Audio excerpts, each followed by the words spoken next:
In the early days of AV, Paul would not allow anyone to do outreach except himself. There's always been this bizarre tension with this group. Who gets to speak? Who has to stand in silence? Paul has always been in this movement to gain a lifestyle of this type, where he can be worshipped and take the money and travel. For those of us with a long memory who've been involved with vegan activism and discussions surrounding vegan activism here on YouTube, we can remember who Paul really was back when he was doing collaborations with Daring Rider, back when he was in Chiang Mai, Thailand, back when it was very clear that his objective was precisely the permanent vacation lifestyle that people misleadingly call being a professional activist. In the early days, Paul wouldn't allow anyone to do outreach except himself. The volunteer's role was only to hold the laptop in a mask. He literally only wanted himself associated with Anonymous with the Voiceless. This was at the expense of hundreds of interested people in a busy high street getting spoken to. I remember joking that Paul wanted everyone anonymous so people would only look at him and only he would be in the photos or the videos. Fame is fleeting.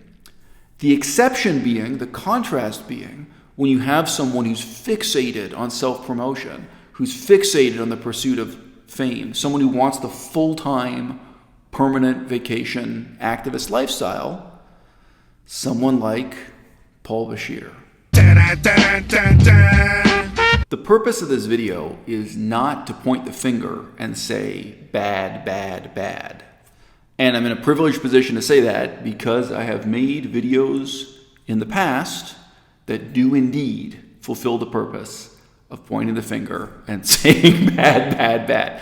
But in this video, we're really trying to learn something meaningful from the case study of what went right and what went wrong with the integration and disintegration of the worldwide movement known as Anonymous for the Voiceless, associated with the phrase cube of truth.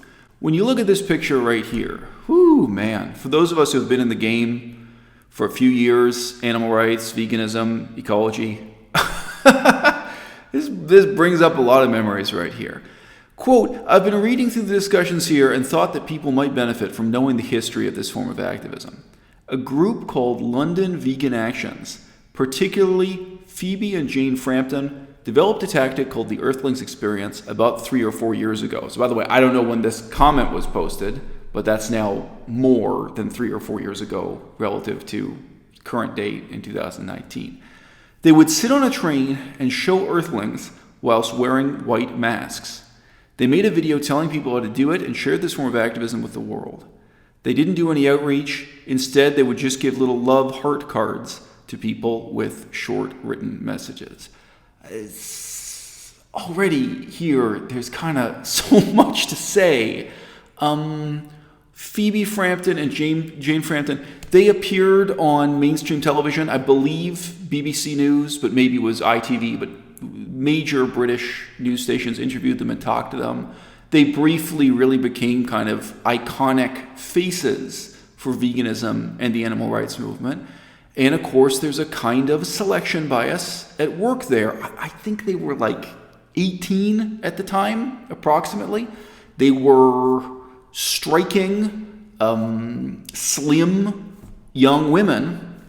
The reality is, if you go to animal rights events, animal rights conferences, the majority of people are overweight and over 45. Actually, even if you look at this picture, I mean, there's one picture, this stereotype that vegans are somehow strikingly good looking, or even that they have a remarkably low body mass index relative to meat eaters, that's not what you see going to animal rights conferences, going to vegan protests, going to these events. So, these young women in some ways, they had both social media bias in their favor, and in some ways they had mainstream media bias in their favor, and they were briefly given kind of a big platform, especially within the United Kingdom, and they used that to promote this peculiar form of activism that I believe they devised primarily because they found themselves going back and forth on the subway in England.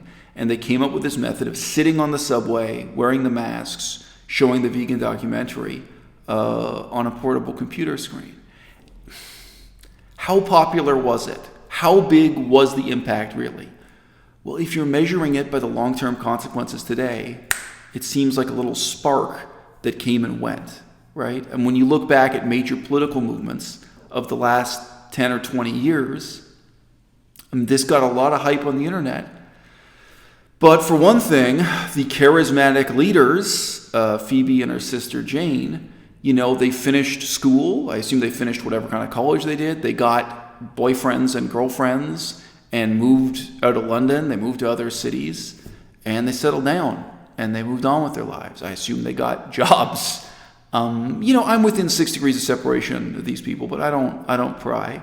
I don't ask too many questions. But I mean, everyone could feel when after a brief period of intense activity, the organization, the intensity just dissipated from the organization. So that's one element of the vegan movement. Fame is fleeting.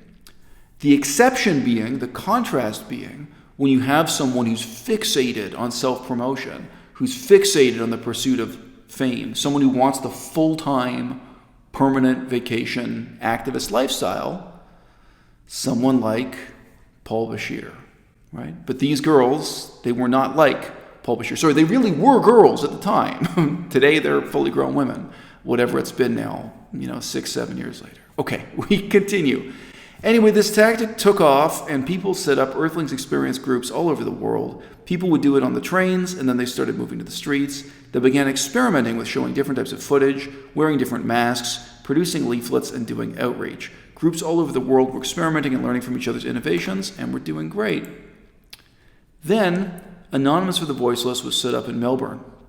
They were originally a group of 7, but when they started gaining a bit of popularity, Paul and Asal, so just mentioned they were a couple. I don't know if they're married, but they were boyfriend and girlfriend at least.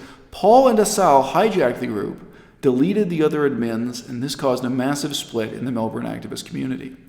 Pretty much anyone who was experienced on the street activist scene left AV, meaning Anonymous for the Voiceless, left Anonymous for the Voiceless as a result, and they were left with like 5 young, inexperienced volunteers and had to rebuild with people brand new to activism. This part is really telling.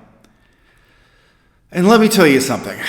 There's a saying that the head of the FBI used to quote all the time. An institution is the lengthened shadow of just one man.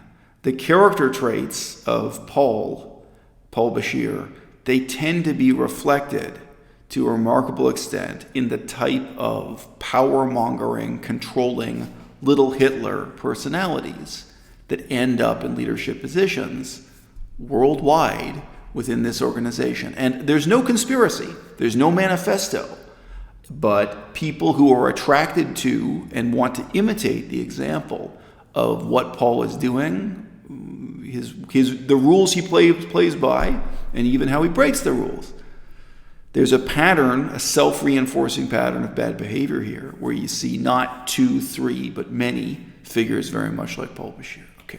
In the early days of AV, Paul would not allow anyone to do outreach except himself. There's always been this bizarre tension with this group. Who gets to speak? Who has to stand in silence? There's this very unhealthy kind of hierarchy within every cell, and then also when you scale it up onto the regional level, national level, global level. It is a very unhealthy example of a hierarchical organization, with then, of course, a lot of tension about money.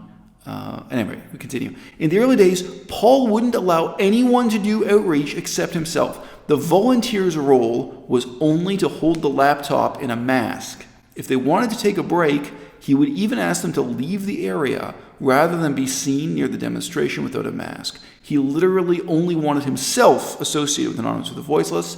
This was at the expense of hundreds of interested people in a busy high street getting spoken to. I remember joking that Paul wanted everyone anonymous so people would only look at him and only he would be in the photos or the videos. Asal was also allowed to not have a mask, and she would set people up with VR headsets. Now, for those of us with a long memory who've been involved with vegan activism and discussions surrounding vegan activism here on YouTube, we can remember who Paul really was back when he was doing collaborations with Daring Rider, back when he was in Chiang Mai, Thailand, back when it was very clear that his objective was precisely the permanent vacation lifestyle that people misleadingly call being a professional activist. Please listen up. There were 7 on the founding committee before Paul and Asal ran off with the org when we were in the process of registration and completing other finer details. They did not start this. They were only a part of a group who did. It was likely that neither Paul nor Asal was going to be elected president. And as soon as the page started growing, so the page here meaning as soon as the Facebook page started growing and taking off, witnessing the potential, they decided they'll take it. AV was originally founded under the right intentions to not function as a typical hierarchy or business, but as an incorporated association, until Paul and Asal, quote, took reign, close quote, as he likes to call it. They were never elected. He claims to not allow any human emotions in the way, whilst he bans people who expose him. Therefore, we are being silenced. I myself and others have been kicked out of activist groups for simply answering questions and correcting misinformation. This is not in the best interest of the animals. Paul has always been in this movement to gain a lifestyle of this type, where he can be worshipped and take the money and travel. He saw this as an opportunity after his YouTube gains didn't quite gain. Right now, there are more chapters without TVs and speakers, batteries, etc. than with, whilst they both spend tens of thousands of dollars on their lifestyle and travels. They run this as a business, and anyone who buys their merchandise and donates are being fooled into thinking it goes to the animals when it goes to their lifestyle. Not saying people don't need a salary, but basic salary won't be able to pay for their lifestyle and should only come after the chapter's equipment. The website says that all funds and donations go to developing and processing, yet a huge chunk goes into their pockets and travels and who knows what else. If not true, show us. Be transparent. So I'll just pause here. There was a controversy for several years. I was going to say many years. The organization hasn't existed for that many years. But for several years, there was a huge controversy because it was incorporated legally only as a business, not as a charity. And still to this day, neither the charity nor the business have ever disclosed what happens to the money. So there's been an intentional, consistent lack of transparency, a consistent refusal to deal with very reasonable requests for financial accountability from donors, from volunteers, and so on. However, they do now have an incorporated charity as well as an incorporated business. And all these questions, since the founding of the organization, they are very much still circulating. The questions are still being unanswered. They're still up in the air. You don't need a Paul and Asal's corruption and scam. You don't need Anonymous for the Voiceless. Your group will do better without. So let's pause for a second here. She says you don't need Paul, you don't need this, you don't need that. What do people need? Most people need leadership, right? Most people need colleagues, companions, friendship. One of the most fundamental needs that activism caters to is that people don't want to feel alone. And most vegans live lives where they're very much isolated, they're very much alone. Whether or not Anonymous for the Voiceless sees it this way or admits it to themselves this way, people volunteer and go to these events and spend so many hours doing a completely useless, repetitive task that could be done by a mannequin. You could have a mannequin holding the computer monitor. They do this mindless task because they want to meet other people. You know, whether for friendship, love, romance, colleagues, collaboration, whatever. And that's not evil. I have one friend I've known for many years, and he said to me, he was not joking, he said, man, talking to you has ruined Anonymous for the Voiceless for me. He can't get any pleasure out of this anymore. He knows how bad the organization is. He knows how useless this particular form of activism. He knows everything that's wrong with it. But he said he still goes to meet women. He's a heterosexual man. Now, I mean, again, for not everyone is it romance. Could just be friendship, colleagues, or what have you, okay? Most people want leadership precisely because they don't want to be alone. They don't want to feel alone. And they are willing to pay. They are willing to pay to have the privilege of being led. They're willing to pay for the privilege of being a follower. That may sound strange and perverse, But this is a very fundamental fact of 21st century life on Earth. What I have found again and again is that the worst people on Earth, people who really are power-mongering little Hitlers, become the tyrants of these Anonymous for the Voiceless groups, and they rule them with an iron fist, and they rule them with all the pettiness of a kind of gossipy high school clique. I see that pattern again and again and again. And I don't think there's a conspiracy, and I don't think it's written into the Constitution. I think that, an institution is the attenuated shadow of just one man. People are attracted to this. They respond positively to what they see in Paul's character and Paul's behavior, the example Paul is setting, and they behave accordingly. Something similar might be said of the meetings I've had where I invite other vegan activists to meet up with me. When I was in Chiang Mai, Thailand, I had meetups, this is a couple years ago now, and, obviously some people were in Chiang Mai at that time because they met Durian Rider. Paul was there at the same time. Me and Paul were in Chiang Mai at the same time, as far as I know. Paul was there imitating Durian Rider, trying to both imitate him as a person and economically imitate his success. That was what Paul wanted. Paul wanted to be the next Durian Rider, have a YouTube channel that paid for this kind of permanent vacation lifestyle. I was there as someone who was a critic of Durian Rider, someone who rejected Durian Rider, rejected what was going on in the vegan movement that way. And other vegan activists who came to meet me, why did they choose to meet me? Again, there was no conspiracy. There was no constitution for them to sign up. They were people who respected what I had to say. They were people who, in some sense, wanted to imitate the example, what I was setting down. So, this is a clustering effect within political organizations.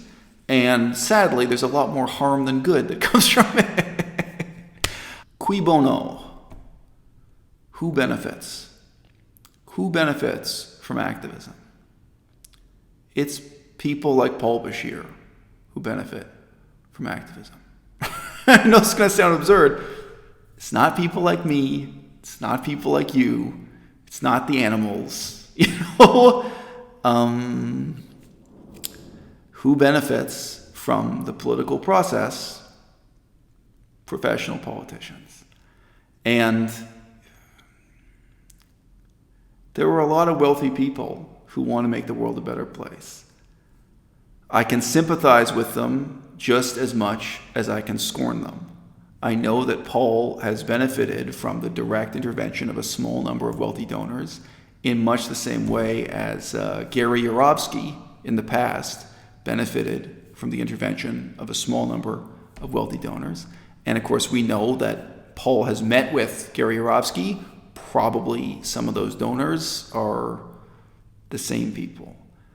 So we live in a world where the power of political speech rests in the hands of those who are wealthy. It rests in the hands of those who are able to convince wealthy people to donate their money, and those who are willing to make the moral compromises to ask for that money and to take it.